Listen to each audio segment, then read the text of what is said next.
Bienvenue sur DMG TV, les histoires mystiques. Tu es nouveau sur la page, n'oublie pas de t'abonner, de laisser un commentaire, de liker, de partager. Tu vas raconter une histoire, tu envoies ta demande ici en direct et tu vas pouvoir monter, nous raconter ton histoire. S'il te plaît, quand tu montes, évite de tirer de long en large, va droit au but, évite de mentionner le nom des gens. Tout ce qui peut faire t'identifier, évite de mentionner ça, ton nom, le nom de celui dont tu racontes l'histoire. Évitons. On donne pas le nom des bars, des restaurants, des hôtels, des entreprises en général. On peut carrément dire que, ok, c'est passé dans un bar à Bonamoussadi. Point. Il y a plusieurs bars là-bas. Donc, pas besoin d'entrer dans le détail que, voilà, le bar là, c'est la toiture le gars s'appelle Alex, et puis il y a le maçon qui vient. Non. Évitez trop de détails. Voilà. Je pense que c'est tout. On va commencer. Donc, ici, c'est les histoires mystiques, s'il vous plaît. Pas des histoires d'amour, hein?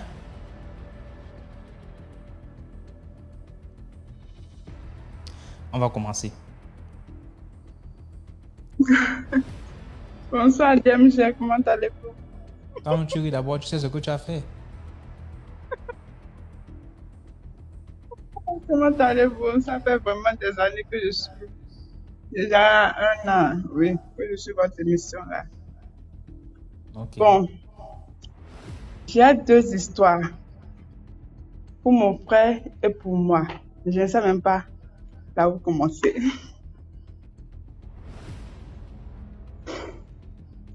Je commence d'abord par mon frère. En ce moment, ça ce qui fait peur. Commence pas pour toi.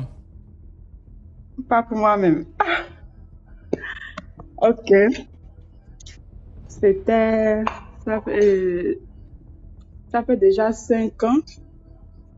J'avais le jour de mon anniversaire. Le jour-là, j'avais 18 ans. Et c'est le jour-là, ma maman était décédée.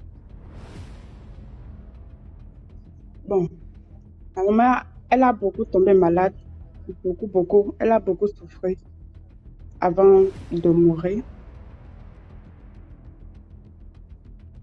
Et le jour de son décès, j'avais fait une rêve. Que le jour-là, on l'a amenée à la mosquée parce que ma maman nous disait toujours que quand elle va mourir, aucune de sa famille ne touche son corps. Donc c'est nous-mêmes, ses enfants, qui l'enterrent.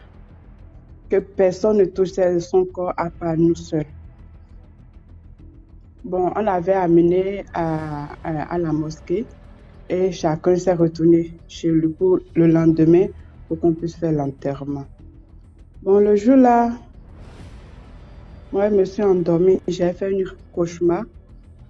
Et dans mon rêve, j'avais vu une dame qu'on connaissait bien dans notre famille là. Une femme à mon oncle.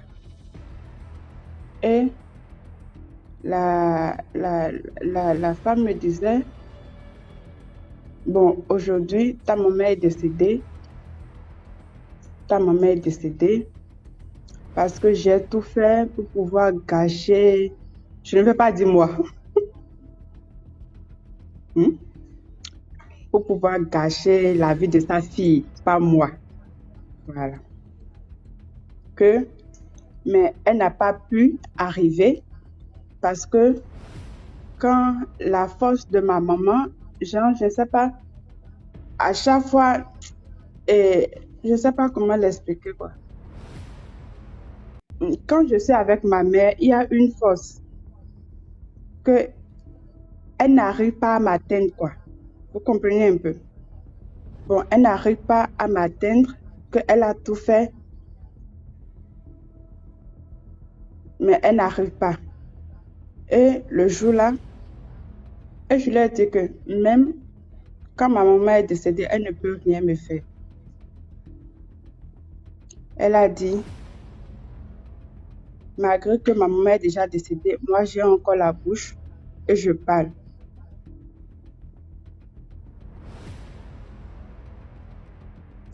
que j'ai encore la bouche et je parle, bon, que elle a envoyé une petite fille. La fille était en blanc, en noir et en rouge. Elle a fait une panique rouge et le haut là était en noir. Elle me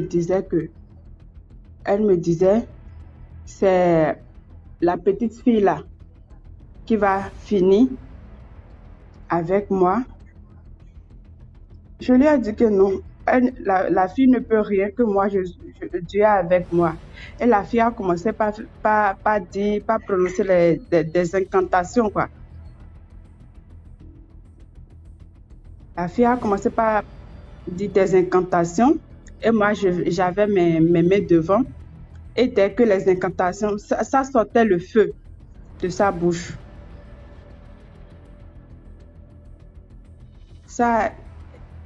Dès que le feu là venait vers moi, ça retournait vers elle. Et la fille a fui.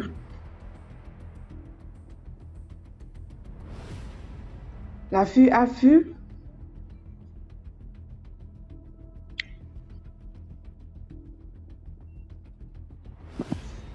Et la dame me disait, Ouais, maman, tu t'arrêtes beaucoup quand tu racontes, hein. Tu fais beaucoup de pauses.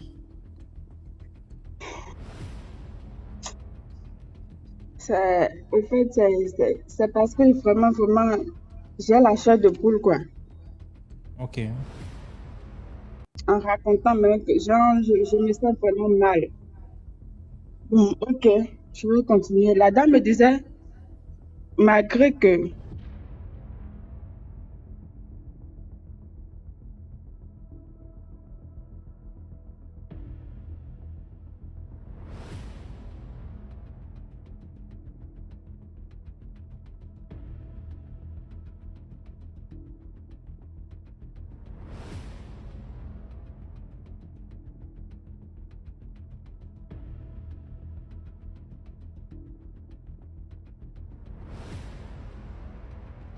Il devait mettre aéroport. Oui. Ou alors un truc d'aéroport en fait. Femme sexy, pardon, envoie ça sur WhatsApp. Tu vois, tu as bloqué là, c'est comme ça on t'a appelé. Bonsoir, merveille. Allô, DMG. Allô? Attends, excuse-moi. Oui, voilà. Je vais parler de l'histoire d'un père de famille qui était dans la sorcellerie et qui était en train de tuer ses enfants les uns après les autres. Sauf que il avait un fils aîné qui n'arrivait pas à tuer. Malgré toutes les tentatives, il n'arrivait pas à le tuer. Alors que le papa, même lui-même, il était sniper. Dans sa confrérie là-bas, c'était le sniper. Donc, mais son fils aîné, il pouvait que le retarder. Mais à chaque fois qu'il mettait un plan sur pied, ça ne réussissait pas. Donc, dans une dernière tentative, à un moment donné, l'enfant, il a su que son papa n'était pas très clair. Donc, du coup, j'étais un peu éloignée, mais bon. Quand la fille à laquelle il vivait a accouché, il a appelé son père pour lui dire, ah, faut venir voir mon fils, ton premier petit-fils, quoi. En ce moment, le jeune, il était en poste dans le nord de chez nous, en Côte d'Ivoire. Il travaillait pour l'ONUCI. Donc, le papa arrive, il va voir son fils. Normalement, il était parti pour faire plus d'une semaine. Mais lorsqu'il arrive, 2-3 jours après, il dit à son fils, non, bon, c'est bon. Lui, il retourne. Donc, son fils est étonné, il dit, mais ah, papa, il a dit, non, c'est pas grave, j'ai une urgence. Et je retourne. Donc, le fils, pour lui, son papa, au moins, a vu son enfant. Donc, il va accompagner son père à la gare. Et au moment où ils vont se séparer, son père, il lui donnait la poignée. Il se salue dans la main. Donc, il se salue dans la main. Et puis, le père prend son car et part. Dans la même semaine, le fils arrivé au boulot, on lui dit non, c'est bon, tu ne travailles plus. Il a perdu son travail. Au début, lui, il se disait que non, ça pouvait être une erreur, donc il voulait rester et puis essayer de contester la décision, tout et tout. Malgré tout ce qu'il a fait, l'ONU est resté inflexible. Le gars s'est fait renvoyer. Donc, la mort dans l'âme, il était obligé de revenir à Abidjan, se chercher, avoir un autre travail et tout. Donc, au fil du temps, lui, il a commencé vraiment à prier. Et quand il prie, son papa y voit. Et un jour, son père vient le voir et puis lui dit, ah, mon fils, c'est vrai, je suis sorcier. Je veux que tu cherches un endroit pour que je me fasse délivrer. Donc, le fils, lui, c'est vrai qu'il est surpris parce qu'avoir confirmation surtout de la bouche de son papa comme ça, mais en même temps, il s'est dit que si son papa est venu lui dire, c'est que c'est déjà un très bon pas. Donc, il appelle ses petits frères et puis ils vont dans le camp de prière. Arrivé dans le camp de prière là-bas, un de ses petits frères dit, quand le papa a commencé ses aveux, le petit frère dit, lui, son papa n'a qu'à finir de bavarder, lui il attend dehors, il va le buter. Parce que il ne peut pas comprendre que un père soit à la base de tellement de souffrances qu'eux ils ont enduré. Donc lui il attend son papa pour le tuer. Donc le vieux maintenant était en danger. Du coup c'était le serviteur de Dieu là qui essayait de faire une assise familiale pour vraiment essayer d'arranger les choses. Maintenant dans les aveux du vieux, en fait, le fils de ce vieux là, depuis tout jeune, sa passion c'était d'entrer dans l'armée, c'était être corps habillé, être dans l'armée. Soit police, gendarmerie, voilà l'armée. Mais à chaque fois qu'il passait les concours, il échouait. Et en fait, c'est son père qui faisait qu'il échouait.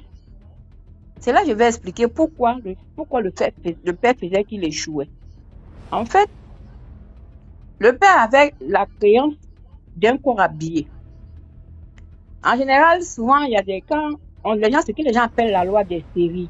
Quand tu regardes bien là, tu vas comprendre qu'en fait, si moi, tu as tué, on a mangé mon enfant qui est corps habillé, celui que vous devez donner, c'est pas forcément corps habillé, police, gendarme, militaire, pareil, mais il faut qu'il soit corps habillé.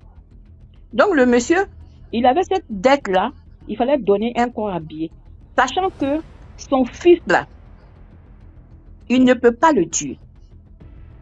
Donc si le fils est admis au concours de police ou bien quoi que ce soit, ses confrères de la confrérie là vont demander la peau de son fils là, alors que lui-même, malgré toute sa sorcellerie, n'est jamais arrivé à pouvoir tuer son fils. Parce que dans les commentaires, quelqu'un a dit un bon papa. Le sorcier là, il n'y a pas de bon. C'est quand il ne peut pas et qu'il est en danger dans son coin là-bas, c'est là il vient dire, ah, je suis sorcier. Parce qu'en fait, il veut s'échapper. Et c'est là il va dire à son fils que c'est lui qui était à la base du fait qu'il n'arrivait pas jamais, malgré tout ce qu'il faisait, à entrer dans l'armée. Et non seulement ça, quand il est parti voir son fils, quand son fils l'appelait pour lui dire, mon papa, ma femme a fait un enfant, viens voir l'enfant.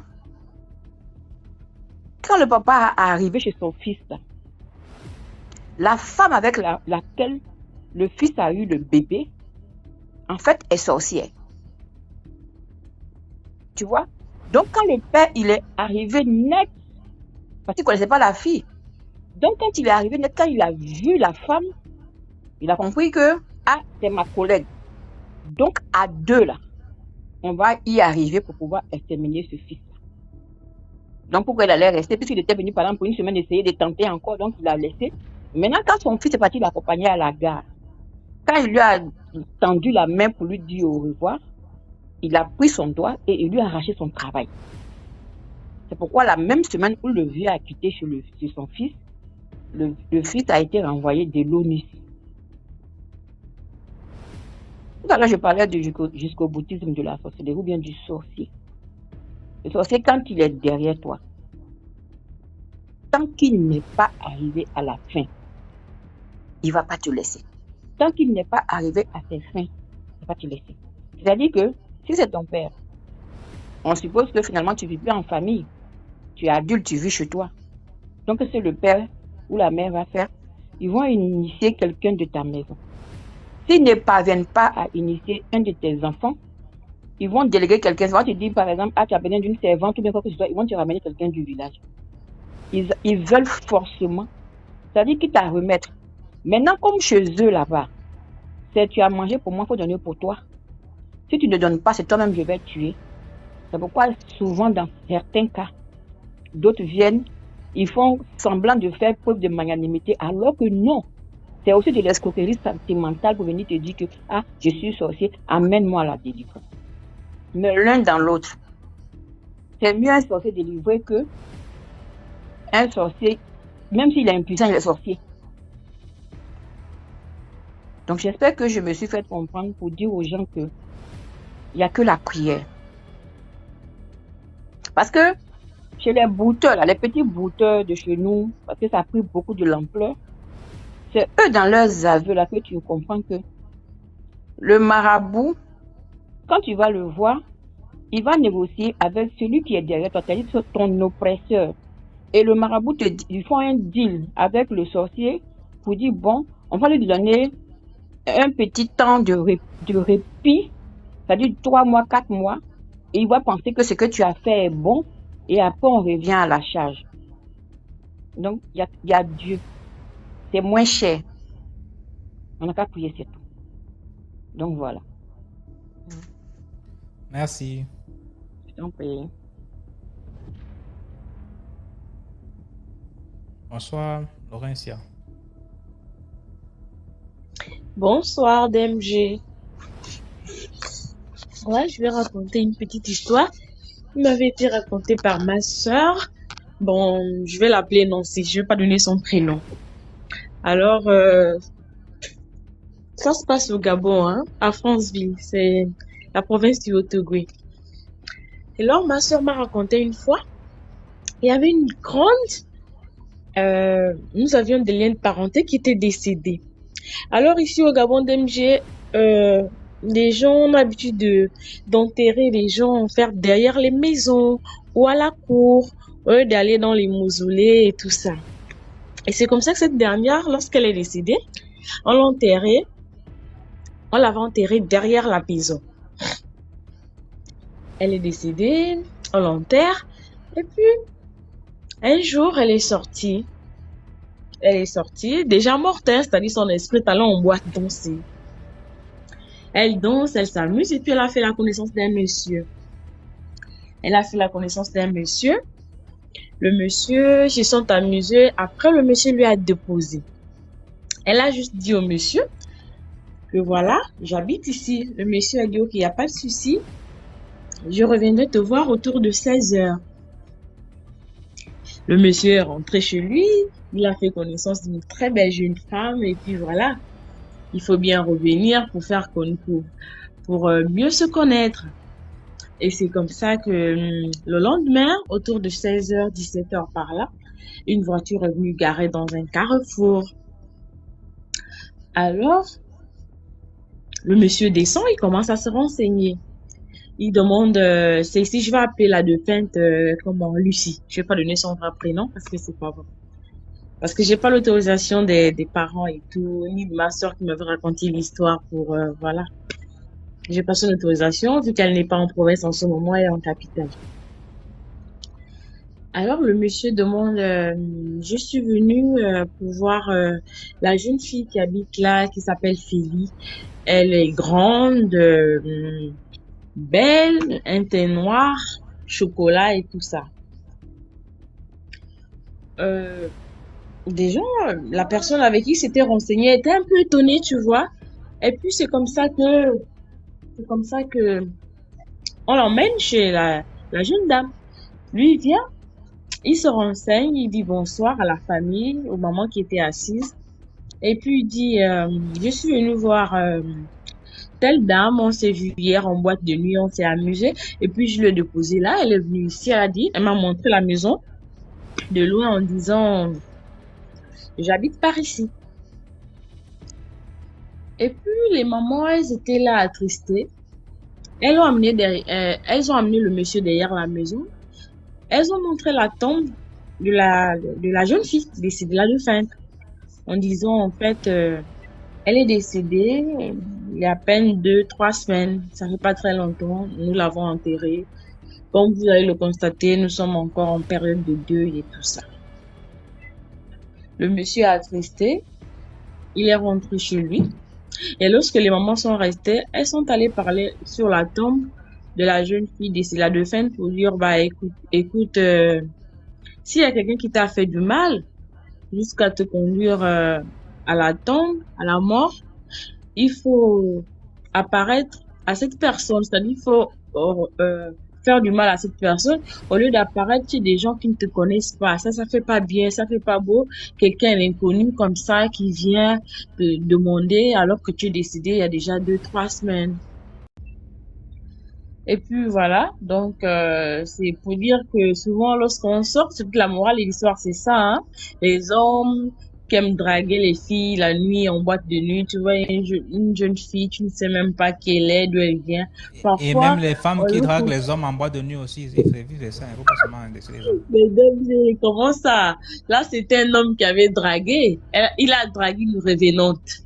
Et il revient le lendemain au rendez-vous et tout, il revient voir la petite, alors que la petite, elle est décédée depuis. Donc c'est pour dire que parfois, lorsqu'on se balade, que ce soit la nuit, le jour, dans des marchés, des boîtes de nuit, les revenants aussi reviennent là, ils viennent s'amuser. C'était peut-être une jeune femme qui aimait son groupe.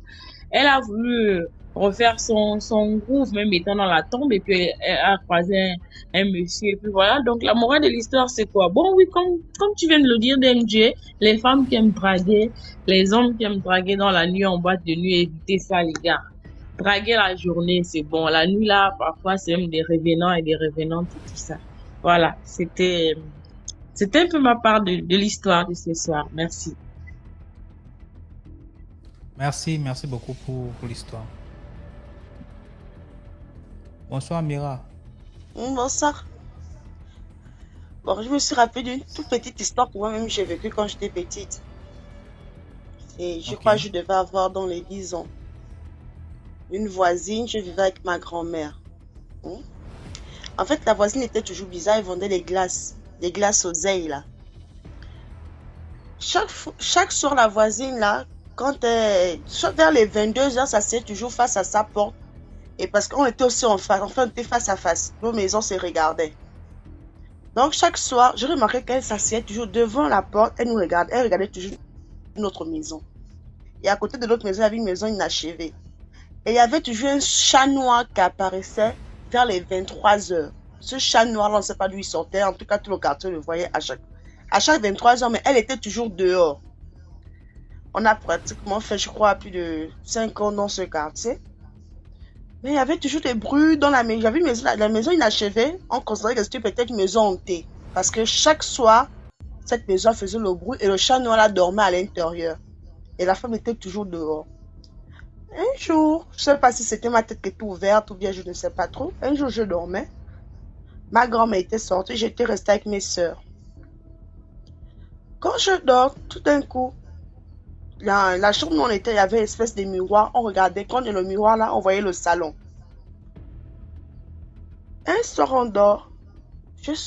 J'entends, bon, j'ai les yeux ouverts, bien ouverts. C'est pas que je dormais. Je me suis réveillée parce qu'il y avait le bruit. Je sens la porte qui s'ouvre, la porte du salon qui s'ouvre. Peut-être ma grand-mère est rentrée. C'est comme ça que je vois le reflet donc, je vois un reflet au miroir, comme s'il y a quelqu'un. Mais la personne au salon debout. Ma grand-mère ne peut pas rentrer. Et elle reste debout au salon comme ça. C'est comme ça que j'essaie de me lever. Je vois cette femme-là debout au milieu de notre salon.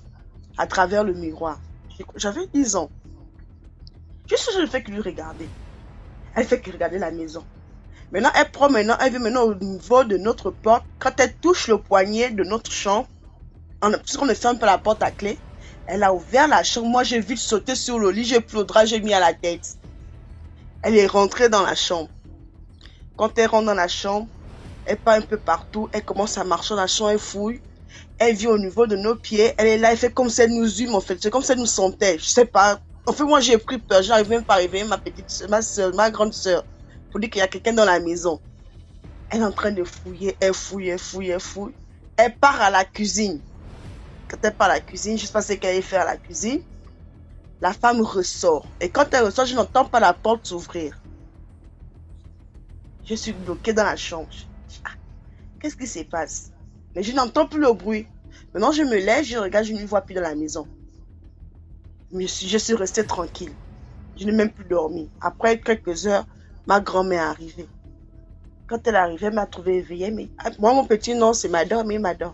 C'est comment? Tu dors pas? Je n'arrive pas à lui expliquer que non, maman, voilà ce qui s'est passé. J'ai dit non, je n'ai pas sommeil. Mais je n'ai pas dormi. Toute la nuit, je n'ai pas dormi jusqu'au matin. Je me suis réveillée. La première chose que j'ai cherché à faire, c'est de regarder la voisine là. Donc quand je me réveille, le matin, je vois même entre les balayés, ça court. Je regarde la voisine, je dis attends. J'ai rêvé ou c'est une réalité. En fait, j'étais un peu déboussolée. En fait, je ne croyais pas ce que j'avais vu. J'ai laissé. Mais le matin, ma grand-mère veut maintenant chauffer la nourriture qu'elle a laissée pour qu'on recette de manger sur le matin. Quand elle ouvre la marmite est remplie des asticots. La marmite est comme si non. Ça comment pourri à l'instant, il y avait que les asticots à l'intérieur. Mon cœur tique. Bon, non, peut-être c'est pas ça. Bon, pourquoi la marmite a pourri comme ça, les asticots la sortent dedans? Ma grand-mère commence à se plaindre, peut-être, bon, elle n'a pas essayé de comprendre, elle ne connaît pas trop les choses comme ça. Elle a pris la marmite, elle a versé et tout. La voisine ne fait que nous regarder. Après, elle m'appelle par mon prénom. Je viens vers elle, elle me dit, maman, bonjour, mais tu as bien dormi? Je dis oui. Après, mais tu sais que tu as bien dormi? Je dis, oh, j'ai bien dormi. Elle me dit, ah ok, tu veux la glace? Je dis, non, je ne veux pas ta glace. Je suis retournée. Elle me regarde derrière. Puis, la même journée, jusqu'au soir, on a encore dormi. Ma grand-mère, en fait, elle faisait les veillées de prière. Elle était beaucoup chrétienne. Elle partait chanter dans les veillées. Donc, elle nous a encore laissé. Je dis, ah, la femme nous laisse comme ça là. Peut-être la femme va encore venir ici dans la nuit. Et effectivement, madame est revenue. Elle est revenue encore visiter la maison. Je ne sais pas ce qu'elle cherchait, mais elle est revenue visiter la maison. Cette fois-ci, je ne fais que réveiller ma grande soeur que réveille-toi, réveille-toi. La fille ne se réveille pas. Maintenant, quand elle est rentrée dans la chambre, moi, je me suis assise sur le lit. J'ai commencé à lui regarder. C'est comme ça, quand elle me regarde, elle me fixe. La femme ne bouge plus. Moi aussi, je lui regarde. Attends, toi, tu es venu faire quoi ici? Je regarde la femme me regarde. Elle retourne. Elle ressort de la maison. Tout ça, la porte ne s'ouvre pas. Elle ressort de la maison. Je vois comment elle sort. Elle traverse la porte. Je ne sais pas si moi-même j'étais où, je ne connais pas. Ce matin qui était ouverte, je ne sais pas. Elle ressort de la maison. Elle retourne. Le matin maintenant, c'est à 6h, 6h, je me suis réveillée avant. Je me suis mise devant la porte. Je lui ai dit que madame, pour lui montrer que moi j'étais réellement vue la nuit. Ma grand-mère arrive. Là, cette fois-ci, ma grand-mère était venue le matin. Elle est arrivée. Moi, elle me trouve dehors. Oh, madame, tu fais quoi dehors? Je dis non, maman. J'ai eu quelque chose à te dire. Au même moment, elle ouvre sa porte. Elle traverse. Elle vient dire à ma grand-mère, madame, votre fille est sorcière. Il faut aller la soigner. Comme ça, ma grand-mère dit que ma petite fille est sorcière. Comment? Elle dit non, elle est sorcière. Il faut aller soigner ta fille là. Elle ne dort pas la nuit. C'est là, maintenant, je dis que maman, tu es une menteuse. C'est toi qui ne dors pas la nuit. Tu rentres ici toutes les nuits pour lui fouiller les marmites de ma grand-mère. Tu viens fouiller la maison. Tu n'as même pas, c'est toi la sorcière. C'est ça que ma grand-mère a dit. Ah bon? Non, c'est ce qui se dit. Oui, maman, c'est ce qui se passe ici. Elle rentre toutes les nuits ici. Elle vient fouiller le chat. Chaque fois que tu as vu les asticots dans ta marmite, c'est sûr que c'est elle qui a mis les doigts à l'intérieur. La fille m'a fait me bastonner devant ma grand-mère. Tu me prends des fautes. Tu me traites de sorcière par rapport à la fille me bastonner. C'est pour ça que ma grand-mère s'est mise en train de que tu as été un problème que tu me tapais l'enfant. Le matin, comme ça, elle me dit non, elle est sorcière. J'étais petite, je suis vraiment 10 ans. Quelques jours plus tard, on ne dormait plus dans la maison. Le jour où ma grand-mère avait dormi, toute la nuit, les graissements devant la porte, la toiture. Bon, je dis à ma mamie, c'est la femme là qui fait ça, c'est la femme là qui fait ça. Et à cause d'elle, on avait déménagé de la maison là. On avait déménagé, ils sont partis. On est parti vivre ailleurs à cause de la femme là. Je te jure, ça c'est l'histoire. Je me suis rappelé de ça maintenant. Ah, c'est les voisins, quand il y a les voisins bizarres, c'est tout ça là, les sorciers partout. On n'est jamais en paix. Merci beaucoup, Mira.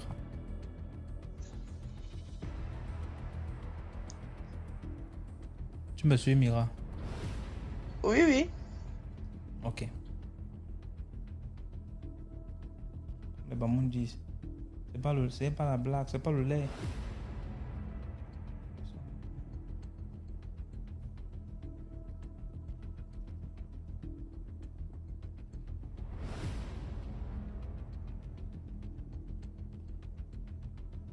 Ok, on va écouter une histoire de WhatsApp. Ouais, je pense que ça va faire l'affaire.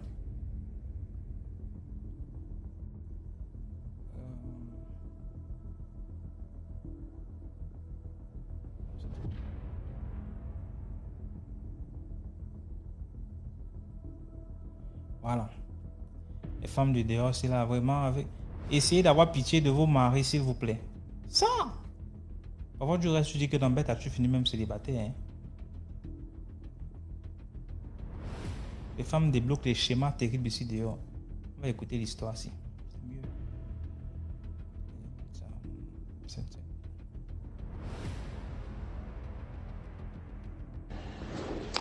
Bonsoir, monsieur DMG. Je reprends mon histoire parce que les enfants, même le bruit des enfants. Mon histoire est la suivante, chers auditeurs. Merci de liker, de partager. Mon histoire est la suivante. J'aimerais dire, avant de rentrer dans une chambre ou bien de rentrer dans une maison, tapez la porte avant. C'est très important. Ça vous permet d'éviter certaines choses. Ça vous permet aussi de ne pas voir certaines choses. Je vivais en famille avec mes frères et sœurs. Et il y a un monsieur qui est venu me donner la commission de ma grande sœur. Et là, je courais pour aller dans la chambre parce que ma grande sœur se trouvait dans sa chambre. Je courais pour aller faire la commission. Et j'ai oublié de taper la porte avant d'entrer.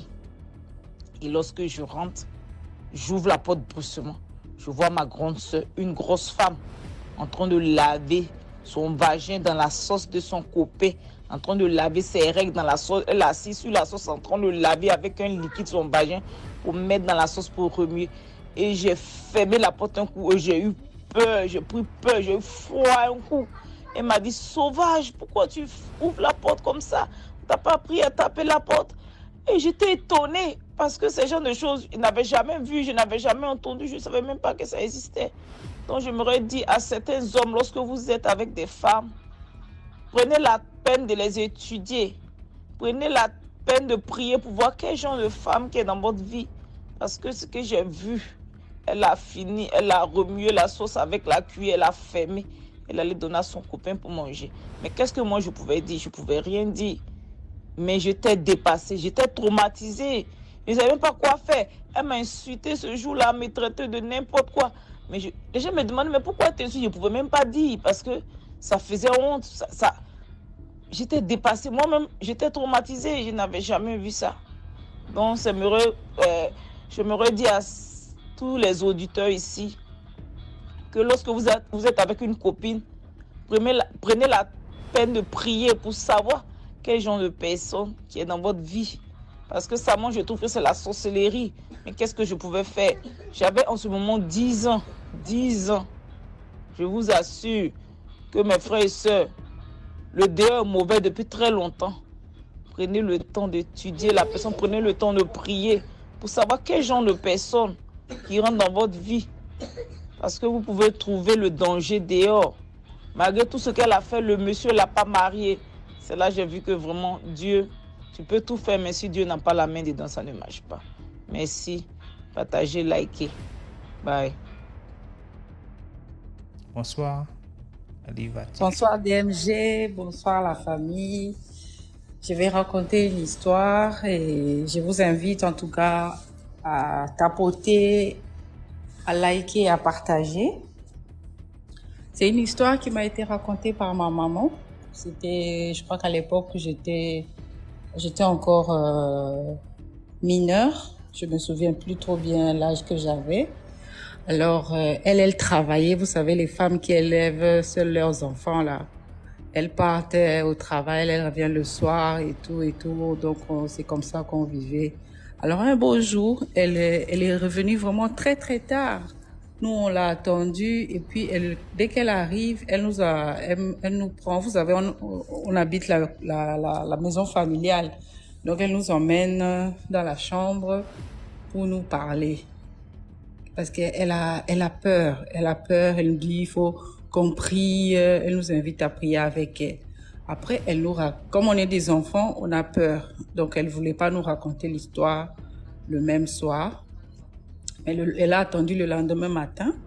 Elle nous raconte qu'est-ce qui s'est passé. Parce qu'elle nous a montré qu'elle nous a dit, on m'a tiré. Quelqu'un m'a tiré une balle. Mais nous, on lui dit, mais pourquoi tu pars pas à l'hôpital? Elle dit que ça, à l'hôpital, ils vont pas voir. Maintenant, elle nous raconte, elle nous a raconté, en fait, elle a quitté le service un peu tard. Donc, cette histoire, vraiment, c'est pour sensibiliser et surtout, nous, dans les pays où on partage les taxis, là. Donc, elle est entrée dans un taxi, il y avait seulement le chauffeur et arrivé quelque part, le chauffeur a embarqué une cliente. Elle nous a dit que la dame, elle était trop belle, bien habillée, très bien habillée pour le soir, quoi. Pour les heures tardives, elle était vraiment trop chic. Donc, dès qu'elle entre dans le taxi, ma mère sent comme quelque chose qui va pas. Dans son cœur, elle commence à prier. Elle commence à prier, elle prie, elle met le sang de Jésus. Elle a dit elle a prié, elle commence à dire, Seigneur, je mets la clôture entre moi et cette femme, parce qu'elles sont assises sur la banquette arrière, l'une à côté de l'autre. Elle a commencé à prier dans son cœur, elle a prié. Et puis, ils arrivent, ça c'était à Kinshasa, sur le boulevard du 30 juin. S'il y a des Kinois qui sont là, ils vont savoir où c'est. Donc, ils ont pris la dame, je pense, vers Sosimat. Ils avançaient vers la gare centrale, en direction de la gare centrale. Et dès qu'ils arrivent quelque part, la dame, elle commence à hurler dans le taxi. Chauffeur, fais-moi descendre. C'est quoi? C'est la clôture cette clôture de Dieu va s'arrêter jusqu'où? Mais là, le chauffeur ne comprend pas. J'ai pris cette bonne dame. Personne n'a parlé à quelqu'un. Elle nous a salué. Elle est entrée. Et puis, elle commence à se fâcher. Comme ça, qu'est-ce qui se passe? Elle a demandé au chauffeur, allez, fais-moi descendre. Le chauffeur aussi, ça arrête le véhicule et le demande de descendre. Donc, elle descend. La dame commence à partir. Et puis, le chauffeur fait klaxon pour que la dame a oublié de lui donner son argent. Ma mère lui dit, mais qu'est-ce que tu espères récupérer cette dame? Tu ne vois pas que ce n'est pas une personne normale. Ça doit être peut-être un esprit, une sirène qui est venue. Déjà, en fait, sur le chemin, ils avaient raté un accident. Elle dit, tu as vu qu'on a raté déjà un accident. Rien ne s'est passé. Elle demande au chauffeur, toi, tu ne sais pas prier, tu ne pries pas, tu n'as pas de Bible. Le chauffeur sort dans la boîte à gants, le petit Nouveau Testament qu'on distribuait à l'époque, là. Il a dit, ma mère lui dit, mais non, la Bible, ça doit pas être dans la boîte à gants, ça doit être dans ton cœur. Quand tu sens des menaces, des choses comme ça, il faut prier.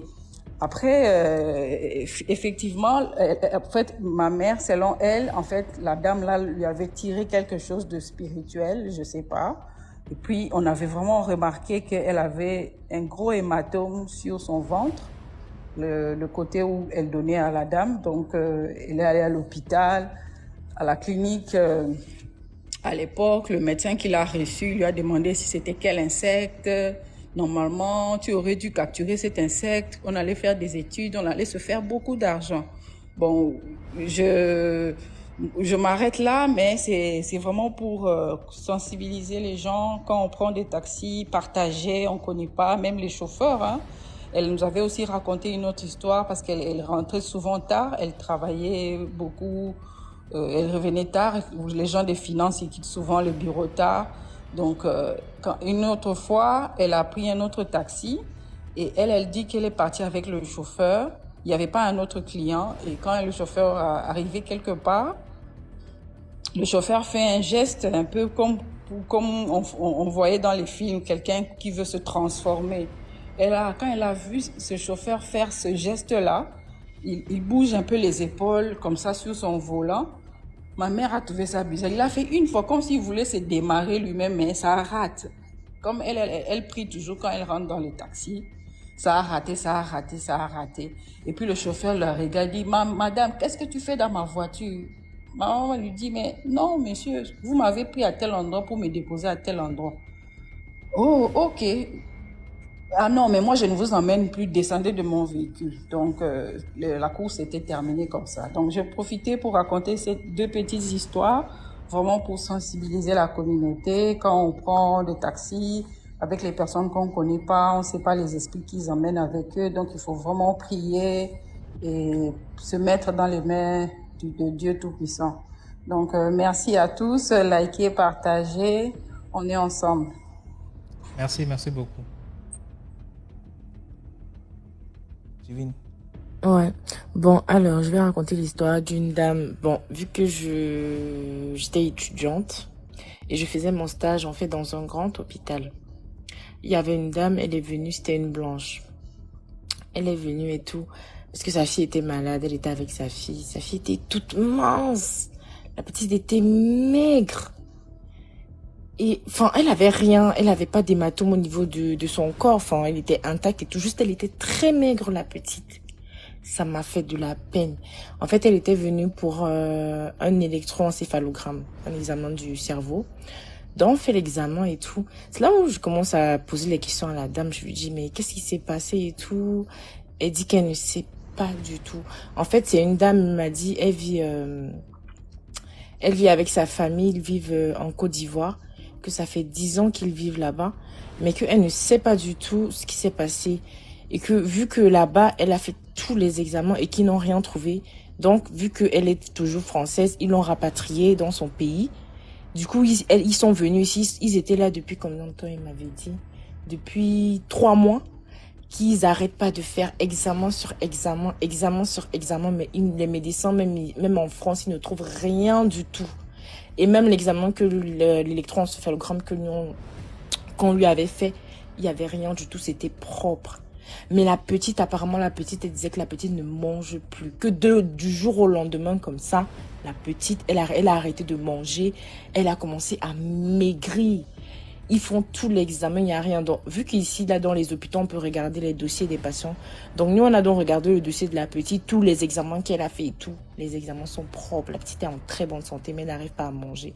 Elle avait une sonde nasogastrique, donc pas les narines. Mais à chaque fois, enfin, vu que ça part directement dans l'estomac, mais à chaque fois que ça arrive dans l'estomac, la petite rejette directement. Donc, elle n'arrive pas à digérer la nourriture, ça ressort directement. J'ai demandé à la dame, est-ce qu'il n'y a pas eu un changement dans votre vie depuis que vous êtes en coach? Ok, c'est vrai que ça fait longtemps, mais vous n'avez pas changé de ménagère, vous n'avez pas eu de nouvelles rencontres, des trucs comme ça. La dame me regarde. Après, vous savez, comme les blancs, ils ne comprennent pas, enfin, ils sont pas trop, enfin, c'est pas tous, il y en a qui connaissent ça, mais c'est pas tous. Donc, elle me regarde comme ça. Elle me regarde et réfléchit. Elle réfléchit. Après, mon collègue, il est venu. Du coup, j'ai laissé tomber. Mais ça m'a choqué. Ça m'a fait très mal cette histoire parce que il ne trouvait rien du tout. Elle est revenue dans son propre pays. Parce que parfois, on m'a dit, oh, en Afrique, machin, machin, machin. Elle est revenue dans son propre pays. Même ici, les médecins ne trouvaient rien du tout. Rien du tout. Donc, voilà pour ma petite histoire. Merci beaucoup, Divine. Je t'en prie. Donc maintenant, qu'est-ce qui est arrivé à la fille? La petite, je sais pas du tout ce qu'elle est devenue après. Mais là où elle était déjà finie. Ça. Il y avait plus... Là. Elle était maigre, la petite. Elle avait 14 ans, mais elle ressemblait à une petite fille de 10 ans tellement elle avait maigri. Ouais. Ça m'a fait mal. Il cherchait, on a regardé parce que moi ça m'a beaucoup touché. On a regardé le dossier de la petite, il y avait rien. Franchement, il y avait rien du tout. Ils ont fait des IRM, des scanners. Là, l'électroencéphalogramme, il y avait rien du tout. Les prises de sang, tout. Mais comment c'est possible? On n'a rien trouvé. Rien trouvé. Ok. Je voulais lui dire, il faut regarder autre part, mais vu que les blancs là, moi je voulais pas trop rentrer dedans. Après on va dire machin. Vu que moi je suis du corps médical, donc je peux pas trop m'immiscer dans la vie des patients. J'ai voulu lui dire, il faut regarder autre part. Regardez dans votre entourage s'il y a des choses qui ont changé, les choses comme ça. Mais je me suis dit, vas-y, j'ai laissé tomber. Parce que déjà quand je lui ai demandé, est-ce que vous avez pas changé de ménagère et des trucs comme ça, il m'a regardé comme ça. Elle était en train de réfléchir et tout. Mais après j'ai pas voulu trop rentrer dans les détails. D'accord, merci. Je t'en prie. Il vous DMJ. Bonsoir. Bonsoir. Je viens pour ma deuxième histoire. D'accord. Alors, c'est une petite sœur à moi. On va dire d'une autre mère, elle est congolaise. Elle était congolaise, mais qui est née au Gabon. Donc, c'était une petite qui vivait ce qu'on appelle la dure, mais qui s'occupait beaucoup de son petit frère, qui était comme son trop lait, comme on dit. C'était vraiment toujours son petit frère. Elle vivait vraiment la dure, alors qu'ils ont une maman qui... La maman, voilà, elle vivait bien, quoi. Elle travaillait, ça va. Il n'était qu'à deux. Et c'était qui s'occupait vraiment de son petit frère, qui l'emmenait partout, à chaque fois qu'elle allait travailler dans les restos, parce que c'est aussi une petite qui, au final, a fait un peu la vie de la nuit, en travaillant dans les restaurants, les bars, pour pouvoir s'occuper aussi de son petit frère, alors qu'ils avaient une maman.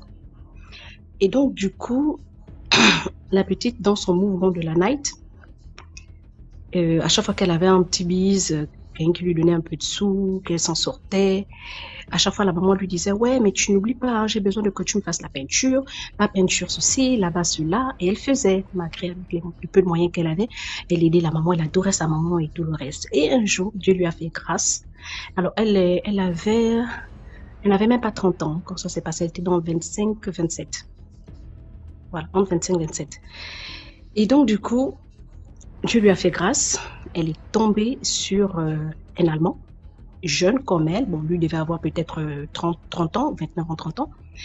Donc, elle est tombée sur un Allemand. C'était un pointeur, en fait. Le gars, c'était un pointeur. Et donc, du coup, le gars, finalement, est tombé amoureux d'elle. Ils ont fait leur chose, comme on dit, leur bichangi. Et tout, les choses se sont passées. Et le gars l'a enceintée. Elle est tombée enceinte parce que malgré qu'elle était avec le gars, elle s'occupait toujours de son petit frère qui vivait avec elle partout. Elle partait, elle louait une petite chambre de gauche à droite, elle vivait là-bas avec son petit frère, et puis les études et tout. Donc la petite est tombée enceinte très très très rapidement du gars. Le gars, il n'a pas boudé, il était de passage, hein. Il était vraiment de passage au Gabon, peut-être pour une mission de 6 mois. Et le gars, il était content. Donc, il a pris la petite pour aller se fiancer. Ils sont allés se fiancer dans un pays africain et tout ça au sud. Ils sont allés se fiancer. Et après les fiançailles, alors sa vie est tellement allée très très vite. Et le gars l'a épousée. Pendant qu'ils étaient là-bas, le gars l'a épousée. Pourquoi le gars l'a épousée? Parce que le gars voulait accélérer un peu au niveau des papiers, puisque sa mission au niveau du Gabon se terminait et tout le reste. Donc, le gars voulait accélérer un tout petit peu les papiers pour pouvoir rentrer avec elle en Allemagne. Et donc, les choses se sont passées, ça s'est très bien passé. Elle est même partie en Allemagne et tout le reste. Donc, le ventre sortait, elle vivait sa belle petite vie. C'était vraiment le big love et tout le reste. Et quand elle était à la fin de la grossesse, vers les 8 mois et demi, 9 mois, elle a commencé à tomber malade. Et tout. Elle se dit, mais ils ont fait les examens. Et plus tard, elle a accouché. Quand ils ont fait les examens, il a été dit qu'elle avait juste de l'estomac, elle avait un problème d'estomac et tout le reste. Bon, d'accord, ils ont traité et tout ça. Avec l'histoire de tuyau qu'ils mettent là, je sais pas comment ça s'appelle. Donc, du coup, ça, elle a accouché tranquillement. L'enfant a eu 1 mois, 2 mois, mais la maladie a commencé à persister. Mais qu'est-ce que j'ai? Finalement, quand ils ont fait les examens, ils ont vu qu'elle avait un cancer. Ils avaient un cancer des poumons, elle ne fumait pas, elle ne prenait pas d'alcool, et rien, en dehors de la vie, de la night qu'elle faisait, mais sinon, quand elle a eu son gars, elle s'est vraiment rangée. Et donc, du coup, ça continue, le cancer. Elle a accouché l'enfant 2 mois, 3 mois, la maladie du cancer, ils ont développé ça, et ça s'est développé à une vitesse grand V. Elle a été internée plusieurs fois, elle a commencé à voir les menaces de ses parents, notamment dans les songes, ou parfois quand elle est comme ça, elle voit des flashs de son oncle qui la menaçait en lui disant que tu te prends pour qui? Tu es parti te marier et nous, dans tout ça, qu'est-ce qu'on fait? Elle a dit, mais il a juste fait ça, il m'a épousé, c'est pour que je puisse avoir l'accès en Europe, mais c'est pas on n'a pas dit on va pas faire le mariage traditionnel. Toujours cette affaire de mariage traditionnel, je reviens dessus. Ma première histoire, c'était sur ça. Je reviens dessus. Là, c'est pas mon histoire. Et non, on va faire, mais cette fois-ci, c'était juste pour les papiers. Donc, à chaque fois, même quand elle parlait avec les parents au téléphone, c'était toujours la raison, toujours le problème et tout ça. DMG, la maladie de cette petite.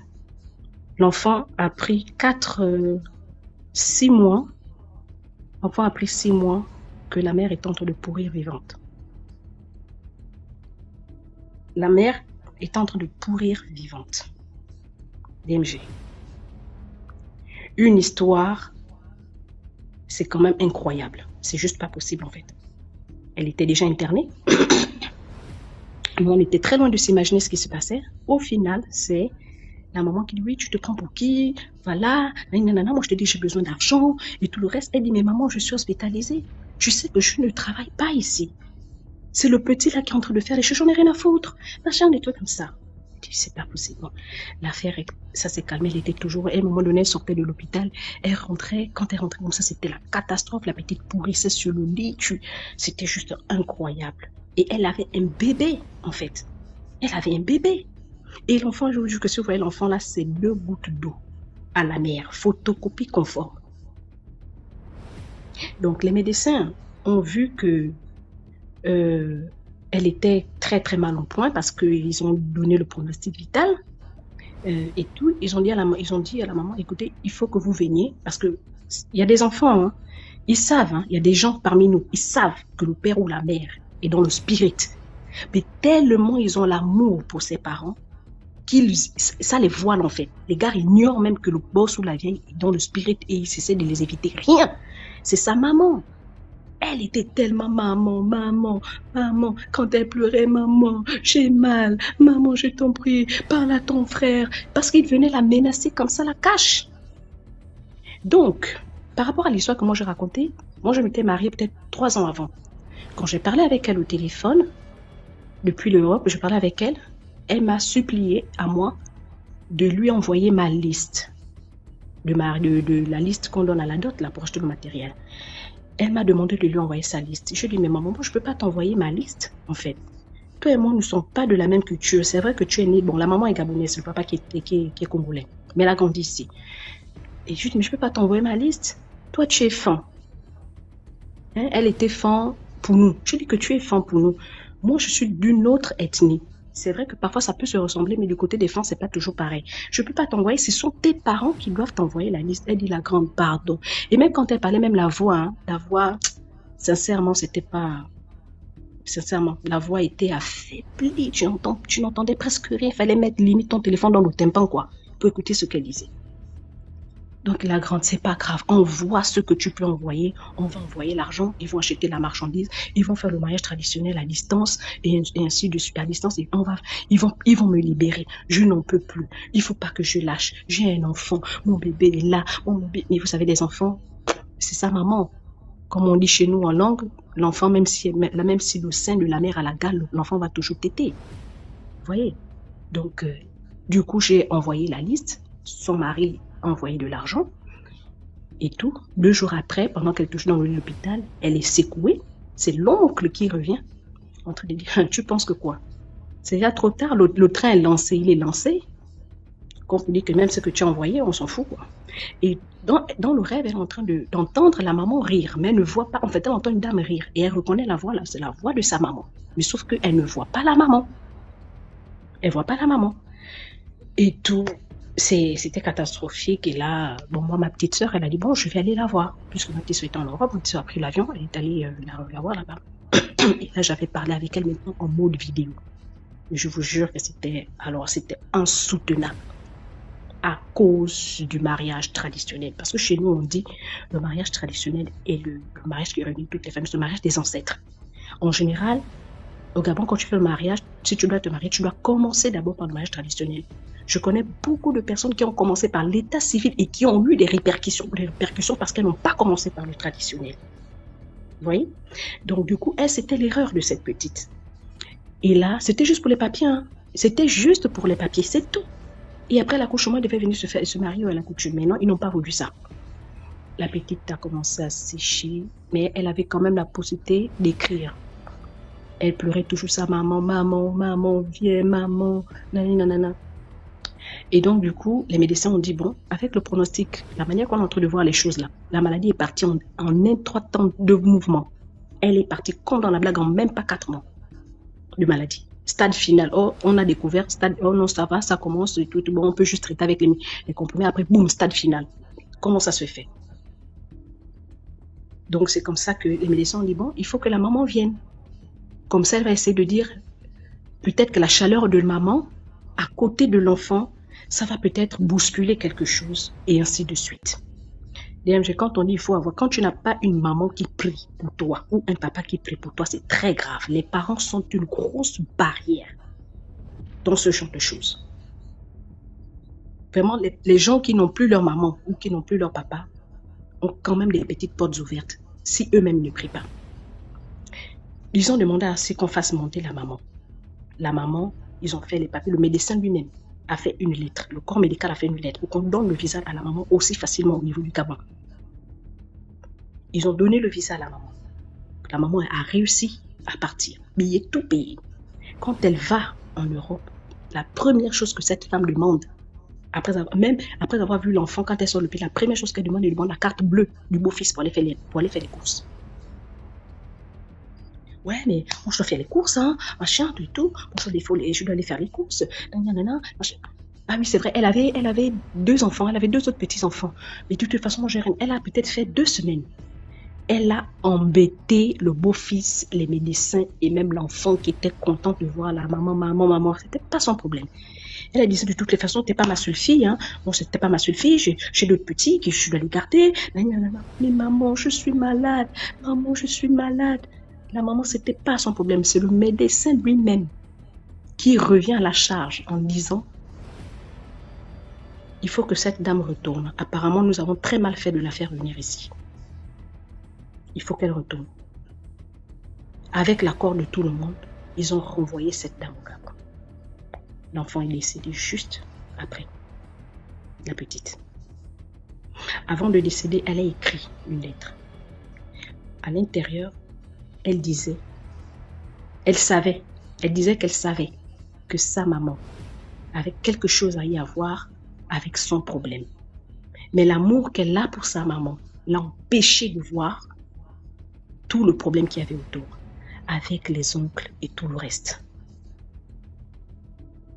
Et elle a aussi dit dans la lettre, interdiction formelle que son enfant voie l'Afrique. Même l'Afrique, elle a refusé. Interdiction formelle que son corps descende au Gabon ou au Congo. Interdiction formelle. Donc la petite est décédée, les obsèques se sont passées. En tout cas, quand je vous dis pourrir sur le lit là, je ne sais pas si... Moi, je n'ai jamais vu un malade de cancer. Hein. Les personnes qui ont déjà vu les parents, les amis malades de cancer, je ne sais pas comment ça se passe. Mais en tout cas, moi, ma petite sœur, sincèrement, même ce que j'ai vu en vidéo, c'était horrible. L'enfant pourrissait, la petite pourrissait. C'est-à-dire que même quand elle essaie de bouger du matelas, la peau est collée sur les draps. La peau était collée sur les draps. À cause du mariage traditionnel, vous voulez me tuer, ok, vous avez gagné. Et s'il vous plaît, la petite, ils lui ont même donné la folie sur le lit. Hein. Pendant qu'elle était là, un coup elle fait la folie, un coup elle redevient bien. C'est là où elle parle quand même les choses sensées. Et elle écrit. Et où elle demande à quelqu'un d'écrire. Après, boum, la folie remonte. Ça repart. Et elle écrit, ainsi de suite. Donc, les obsèques se sont passés. Le corps n'est jamais descendu. L'enfant n'est jamais descendu. Mais non, nous, les amis qui sont restés ici, en bas, on est au courant. Qu'est-ce qu'on fait? On fait des petits quotas, non? Les cotisations. On fait un peu les cotisations et tout le reste. Et on envoie pour aller donner un peu à la famille, quoi. Aller voir la maman. Je vous jure, DMG, fallait voir la maman. Sapée comme Jaja. Sapée comme Jaja. Déjà que c'est une maman coquette. Elle était coquette. Donc les amis sont venus là. Les plus sensibles ont commencé à pleurer. Hé, taisez-vous. On ne pleure pas ici.